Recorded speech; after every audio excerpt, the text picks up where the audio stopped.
یہ معتر جو ہے عرون سے ہے، اس کا مطلب ہوتا ہے سائل، یعنی جو سوال کر بیٹھے، خود سے مانگے اس کو بھی دو، جو نہ مانگے چپ چاپ بیٹھا رہے، غریب ہے، ضرورت مند ہے، اس کو بھی دو اور خود بھی کھاؤ۔ اب یہ جتنے کام آ رہے ہیں نا، یہ ایکچولی استحبابی حکم ہے، یعنی یہ سب چیزیں مستحب ہیں، فرض نہیں ہیں، یعنی کہ انسان کو یہ پورا الاؤڈ ہے۔ احادیث سے پتہ چلتا ہے، بخاری کی حدیث بھی ہے کہ جو قربانی کا جو گوشت ہے وہ خود بھی کھاؤ اور سوال کرنے والے کو بھی دو اور سوال نہیں کرنے والے کو بھی دو اور پڑوسیوں کو بھی دو اور ذخیرہ بھی کرو۔ یہ سب ساری چیزیں جائز، جو سب استحبابی حکم ہے۔ شروع میں یہ حکم دیا گیا تھا کہ ذخیرہ تم میں سے کوئی بھی قربانی کے گوشت کا ذخیرہ 3 دن سے زیادہ نہ کرے۔ جب حالات خراب تھے، فائنینشیل کرائسس تھی، کافی غریب تھے، تو 3 دن سے زیادہ ذخیرہ کرنے کے لیے منع کیا گیا تھا۔ جب حالات صحیح ہو گئے تو ذخیرہ کرنے کا بھی الاؤ کر دیا گیا۔ اب انسان کو یہ ساری چیزیں مستحب میں آئیں گی، ساری چیزیں پرمیسیبل ہیں کہ چاہے تو پورا کا پورا ذخیرہ کر لے، 2-3 فریج لگا لے لائن سے اور سب کچھ فریج میں ہی ڈال دے، اٹ از الاؤڈ، ٹھیک ہے، کسی کے ساتھ شیئر نہ کرے۔ اور چاہے محتاجوں اور فقیروں کو دیکھے تو کچھ بھی ذخیرہ نہ کرے، سب کچھ بانٹ دے، اٹ از آلسو الاؤڈ۔ چاہے رشتہ داروں اور پڑوسیوں کو بانٹ دے اور باقی محتاج کو نہ دے، ذخیرہ نہ کرے، اٹ از الاؤڈ ٹو۔ اور چاہیے سب کچھ کرے، خود بھی کھائے، ذخیرہ بھی کرے، یعنی سٹاک لگا رہے فریزر میں ٹھوس کے، ہاں ذخیرہ بھی کرے، اور جو لوگ ویلدی ہیں ریلیٹیوز میں ان کو بھی دے دے، نیبرز میں ویلدی ہیں ان کو بھی دے دے اور پورس کو بھی دے دے۔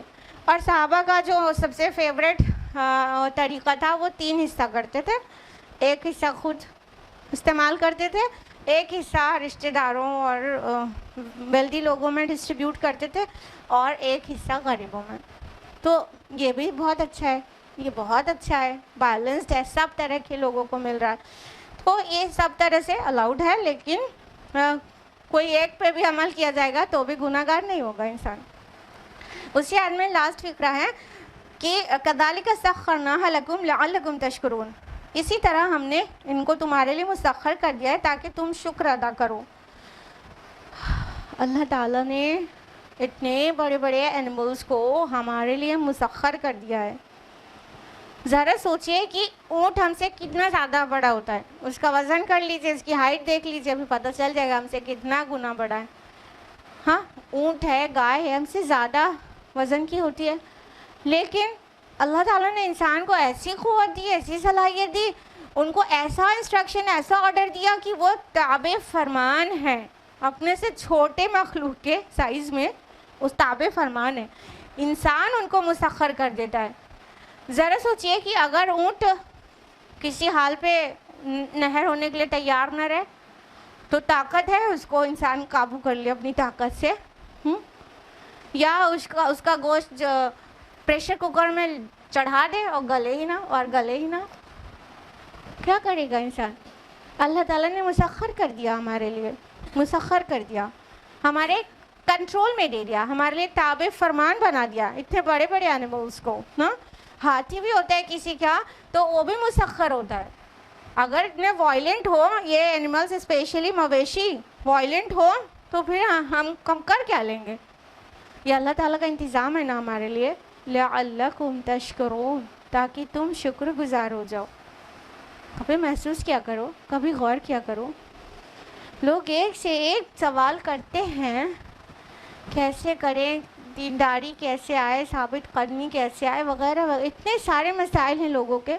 تھوڑا سا غور کریں چیزوں پر، اللہ کی معرفت کیسے حاصل ہو، تھوڑا غور کریں چیزوں پر۔ قرآن دیکھیے، اسی لیے ہر چیز کا جو الٹیمیٹ وہ فائدہ اور جواب ہے وہ یہ کہ بس قرآن میں غلطہ نہیں کرو۔ تو دیکھیے جہاں جب انسان خود نہیں سوچتا تو قرآن انڈیوس کر رہا ہے سوچنے کے لیے کہ کذالک سخرناھا لکم لعلکم تشکرون، ہم نے اسی طرح تمہارے لیے ان مویشیوں کو مسخر کر دیا، تمہارے کنٹرول میں دے دیا، تمہارا تابع فرمان بنا دیا تاکہ تم شکر کرو۔ اب غور کرنے پہ مجبور ہوگا انسان؟ نہیں، جب سمجھے گا ہی نہیں تو کیا غور کرے گا؟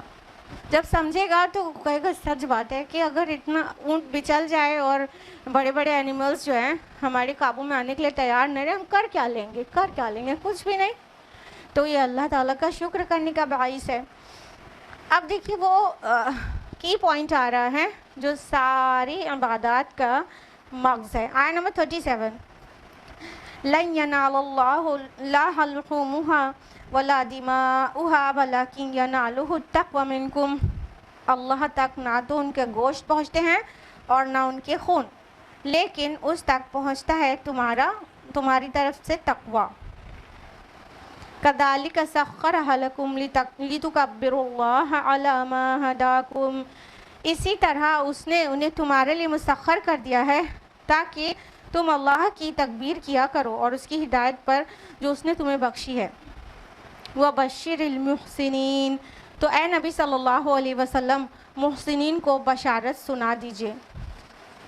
اب دیکھیے یہاں پہ حقیقت حال بیان کر دیا گیا کہ قربانی کا اور انفیکٹ سبھی عبادتوں کا جو مقصد ہے وہ کیا ہے۔ فرمایا اللہ کو نہ تو تمہاری قربانی کا گوشت پہنچتا ہے نہ خون پہنچتا ہے، کیا نہیں پہنچتا نا؟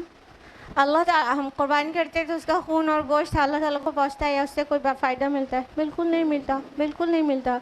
یہ تو بہت مکروہ طرح والی قربانی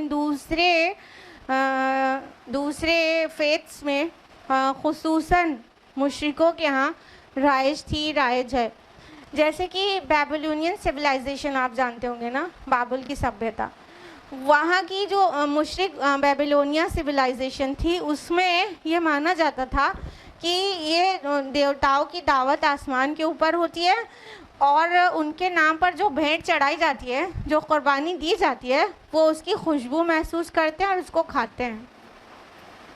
تو یہ مکروہ چیزیں ہیں، اسلام نہیں سکھاتا۔ اللہ تعالیٰ کو خون اور گوشت نہیں پہنچتا، کیا پہنچتا ہے؟ اللہ تعالیٰ کو تمہارے دلوں کا تقوی پہنچتا ہے، یعنی کہ تم نے کتنا مطلب مہنگا جانور ذبح کیا ہے، کتنی حیثیت تھی تمہاری، اس کے ریشو پرپورشن سے وہ کیسا تھا، جو اللہ تعالیٰ فزیکل نہیں دیکھتا وہ بھی امپورٹنٹ ہے۔ اگر انسان نے زیادہ مہنگا جانور لیا اور اس لیے کہ میں اپنے رب کے لیے قربانی کرنے جا رہی ہوں تو اس کو بیسٹ آف دا بیسٹ دوں گی، تو اور پھر اس کی تشہیر نہیں کی، اس میں ملاوٹ نہیں کی، تو وہ بھی ویلیوبل ہے ان دا سائٹ آف اللہ سبحانہ و تعالیٰ، ٹھیک ہے، وہ بھی ٹھیک ہے۔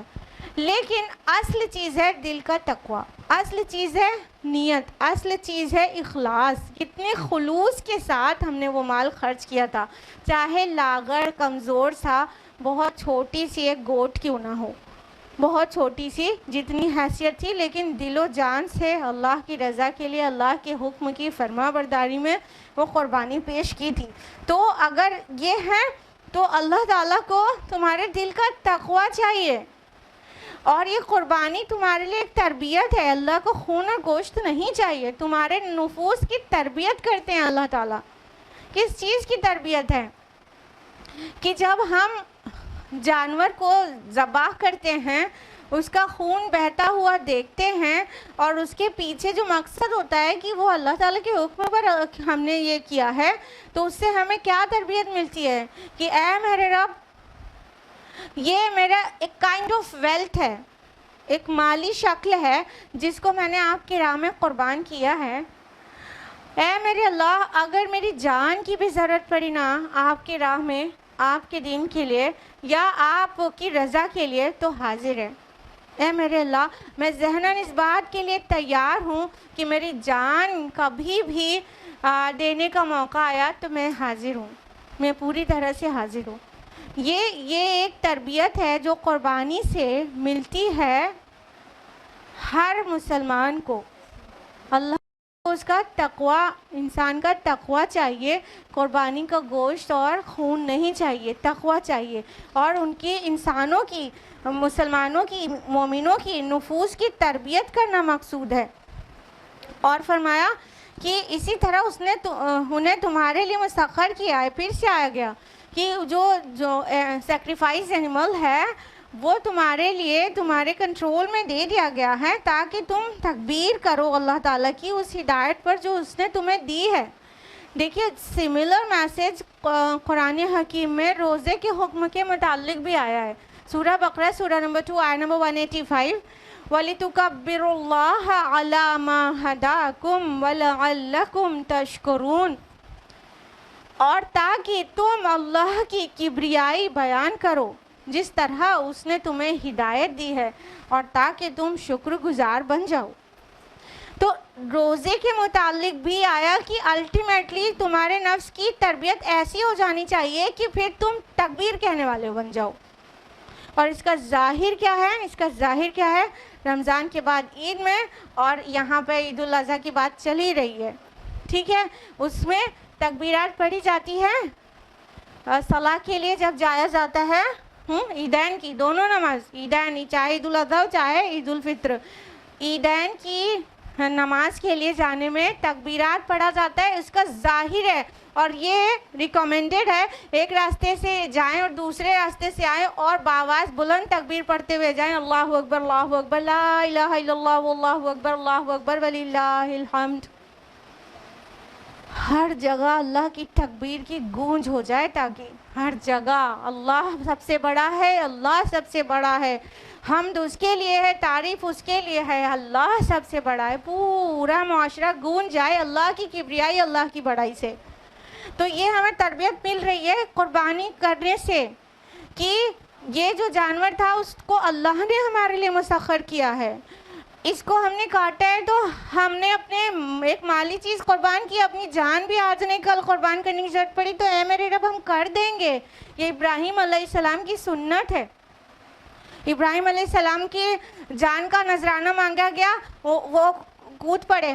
ان کے بیٹے کی جان کا نذرانہ مانگا گیا، کاٹنے کے لیے تیار ہو گئے. یہ ابراہیم علیہ السلام کا طریقہ ہے. اور الٹیمیٹلی ہمیں کیا پتہ چلا کہ ان سب کو پیدا کرنے والا میرا اللہ ہے جو سب سے بڑا ہے. لہٰذا ان ساری تربیت کو پانے کے بعد اللہ ہی کی کبریائی بیان کرو جس طرح اس نے تمہیں ہدایت دی ہے. اور فرمایا وَبَشِّرِ الْمُحْسِنِينَ، اور اے نبی صلی اللہ علیہ وسلم محسنین کو بشارت سنا دیجئے. یہاں پہ احسان لفظ ایکچولی اخلاص کے معنی میں ہے. جس نے خلوص کے ساتھ، پیورٹی آف انٹینشن کے ساتھ سیکریفائس کیا تھا تو ان کو بہت خوشخبری ہے. احسان یہی تو ہے. درجہ احسان کیا ہے؟ کہ جتنا آرڈر ہے اس سے بڑھا کے دے دیا جائے، جتنا اس سے بڑھا کے کر دیا جائے تو وہ احسان ہے. ٹھیک ہے، جتنے کا ہمارے اوپر obligation تھا یا جتنے کے ہمارے اوپر قرض تھا یا جتنے کے ہماری liability تھی اس سے بڑھا کے ہم کر دیں تو وہ درجہ احسان ہے. تو ایکچولی ہم کو درجہ احسان پر فائز ہونا چاہیے، بڑھا کے کرنا چاہیے. دیکھیے ہم عید الاضحیٰ میں قربانی کرتے ہیں، جانور کو ذبح کرتے ہیں.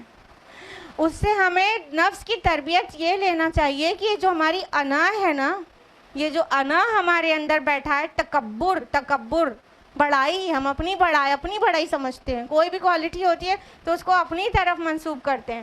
یہ جو بڑائی ہے نا، اس بڑائی کے جانور کو روز روز ذبح کریں کہ بڑائی صرف اللہ کے لیے ہے، بڑائی میرے لیے نہیں ہے. تو اپنی انا کو ذبح کرنا ریالٹی ہے، اپنی انا کو ذبح کرنا احسان ہے. لیکن ہم جانور تو ذبح کر لیتے ہیں، لیکن جن رشتہ داروں سے ناراض ہوتے ہیں ان کے ہاں گوشت نہیں بیچتے ہیں، کیونکہ بیچ میں تکبر آ جاتا ہے کہ وہ تو ہمارے مخالف ہیں، انہوں نے تو ہمارے ساتھ ایسے وقت پہ ایسا کیا تھا. تو اب ہم نے ظاہری عمل تو کیے بہت سارے اور زبان سے تو تکبیر اللہ اکبر کہا، لیکن ہم نے اپنی انا کو، اپنے ظاہری جانور کو تو ذبح کر دیا، لیکن ہم نے اپنے انا والے شیطان کو ذبح نہیں کیا. یہ کرنے کی ضرورت ہے. اپنے نفس کی جو ایول ڈیزائرز ہیں ان کو سپریس کریں اور اس پر اللہ کا حکم لگائیں. یہ اصل جیت ہے. اس سے آتا ہے تقویٰ. اس سے پیدا ہوتا ہے. اور یہ سب چیز جو قربانی سے یہ سب چیز انسان حاصل کر رہا ہے، شکر ہے، قربانی کا جذبہ ہے، اپنی جان کی قربانی کا جذبہ ہے، اپنی انا کو مٹانے کا ایک عزم ہے، اور اللہ تعالیٰ کی نعمتوں کو محسوس کرنے کا ایک شکر ہے. پوری جو آل ٹوگیدر ٹیچنگز ہیں ان کو اگر ہم نے اپنے اندر جذب کیا تو کیا ہوا؟ محسنین کی جماعت میں شامل ہو جائیں گے. اس سے پہلے کہا گیا تھا نا تقویٰ پہنچتا ہے اللہ تعالیٰ کا، اللہ تعالیٰ کو تمہارا تقویٰ پہنچتا ہے، تو تقوی کے ساتھ چیزیں کیا تو پھر محسنین کی جماعت میں بھی شامل ہو جائیں گے، اور محسنین کی جگہ جنت ہے. اللہ تعالیٰ کہنے سننے سے زیادہ عمل کی توفیق عطا فرمائے. آج کے لیے اتنا ہی. اللہ تعالیٰ ہم سبھی کو قرآن مجید پڑھنے، سمجھنے، غور و فکر کرنے، عمل کرنے، دوسروں تک پہنچانے کی توفیق دے. آمین یا رب العالمین. والسلام علیکم ورحمۃ اللہ وبرکاتہ.